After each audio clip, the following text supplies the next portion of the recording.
Okay, we have a Trump fake news story to pick apart. And I love doing this. I don't do it that often. Recently, we've been covering a lot of court cases on the episodes, but in my upcoming episode, number 350, I'm going to be going through two stories where Trump is addressing some fake news, or there's fake news around a decision or thing Trump said. And it's worth picking apart. So, what starts off, there's a Wall Street Journal story about about America approving the use of some long range missiles by Ukraine, which Ukraine recently used to attack deeper into Russia than they have previously. And preceding this news in this Wall Street Journal story was talk of the U.S. possibly providing Ukraine with Tomahawk cruise missiles, which are some of the greatest military inventions in the history of military inventions. They're incredible. And if the U.S. were to supply Tomahawk missiles to Ukraine, it would absolutely change the war. It's possibly the most significant weapon that we could provide them, as far as as far as a drastic effect it would have. It would immediately enable them, if they knew how to use them and had the equipment to do so and the signal intelligence to do so, which those are all big factors. But assuming they had all that they would need to go along with the Tomahawk cruise missile, the war would very, very quickly end, because they would be able to strike almost anywhere in Russia. So that was in the news prior, whether or not the U.S. would approve, and there had been talk of the U.S. approving Tomahawk missiles for Ukraine, and that was kind of shot down in a news conference by Trump. And Trump, no, we can't provide them to them. They don't know how to use them. It'd take them 6 months to learn how to use them, and they'd have to have all this other equipment to learn how to use them and be able to use them. So it's just not a thing that's going to happen, because I'm going to end the war before then. Then, not too long after, Ukraine did strike into Russia with longer range missiles than they've ever used before. And the Wall Street Journal wrote a story saying that they had done so with U.S. approval. Trump took to Truth Social to state that the Wall Street Journal story on the USA's approval of Ukraine being allowed to use long-range missiles deep into Russia is fake news. The U.S. has nothing to do with those missiles, wherever they may come from, or what Ukraine does with them. Okay, now as a longtime Trump fan and news commenter, I'm going to point out to you that there is a tell in here, like a tell from a card player or a tell from a performer. There's a tell in here that there's more going on here with this statement than superficially what you would take it as. Is superficially, the initial take is Trump is calling the Wall Street Journal fake news, and what they said must not be true. It must be fake. But do you see the line, wherever they may come from? That aside, that phrase in there tells you something. Trump is being very careful with the second sentence here, okay? And I'm going to show you.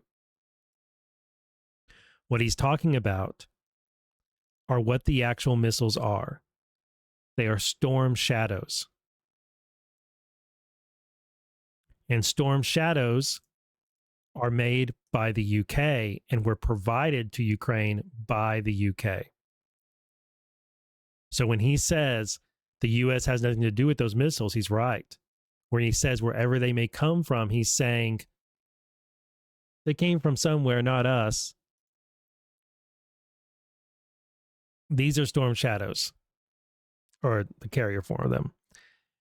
And those are the missiles that Ukraine recently used to conduct this deeper, long-range strike into Russia. And the role that the U.S. has with this is not zero. It's not zero. Alexis Grinkovich is the NATO commander who approved this strike. And recently, authority for whether or not Ukraine was able to strike into Russia, that authority, that permission-granting authority, was set with Defense Secretary Pete Hegseth. He approved or disapproved of Ukraine's request for strikes into Russia. Recently, that authority was transferred to NATO commander Alexis Grinkovich. Alexis Grinkovich is also the top U.S. general in Europe. He's American. So the tie-in is that it was an American U.S., it was a U.S. general who approved these strikes, but he's also the NATO commander. So it's not U.S. approval, it's NATO approval. A distinction without a difference? You be the judge. Now, why do they need our permission? Why is it a thing even that Ukraine seeks permission from at one time Defense Secretary Pete Hegseth or from this NATO commander? What is this permission thing that Ukraine needs in order to use these missiles to strike at Russia? Well, the reason is the U.S. provides the targeting data. Ukraine doesn't have the capability to dial in these long-range attacks. They need our signals intelligence. They need information from our satellites, from our SIGINT aircraft in order to conduct any strike like this. And so when they say granting authority, it's permission to receive the targeting data from the U.S.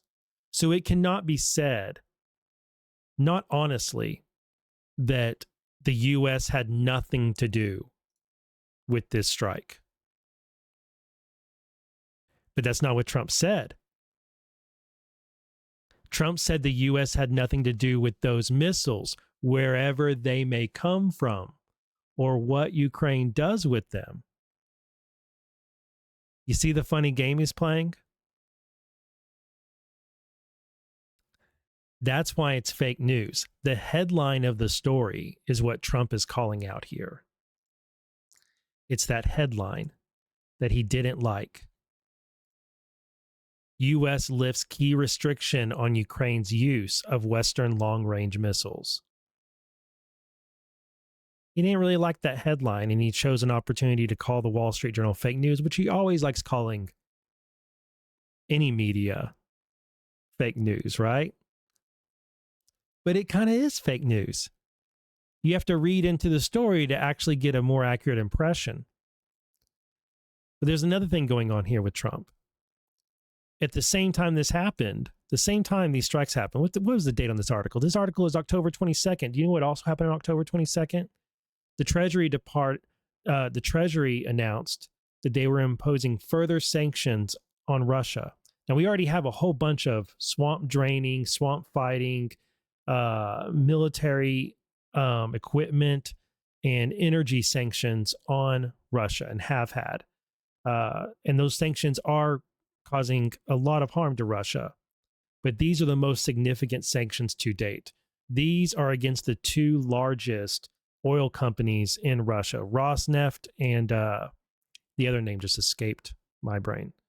Rosneft is number one.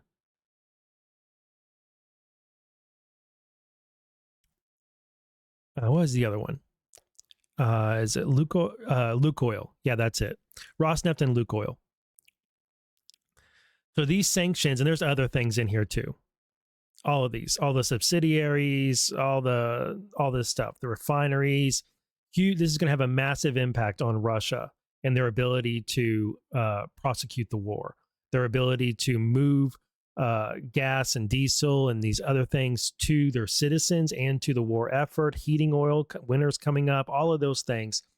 And Russia is already suffering monetarily because the U.S. has been pressuring other partners, such as India, to stop buying oil from Russia, and pressuring Europe to stop buying oil and gas from Russia because that money is being used to fund the war in Ukraine. So notice what's happening. Trump here is taking a stand, or taking a narrative stance, or trying to paint a narrative picture. I didn't approve those strikes. The U.S. didn't approve those strikes. We didn't have anything to do with those missiles that just hit deep into Russia and did great harm. But at the same time, we issued on the very same day the most severe sanctions against Russia to date. And I really like what the account Unseen One said. Only a student of Sun Tzu can be effective as both a peace president and a war president at the same time. And that is what you see playing out right here. That's exactly what you see playing out in this little post right here. And I love these moments with Trump because there's the not cheap, there's the performative narrative, the performative theater and kayfabe that he engages in on one hand and gets a lot of attention from midwits.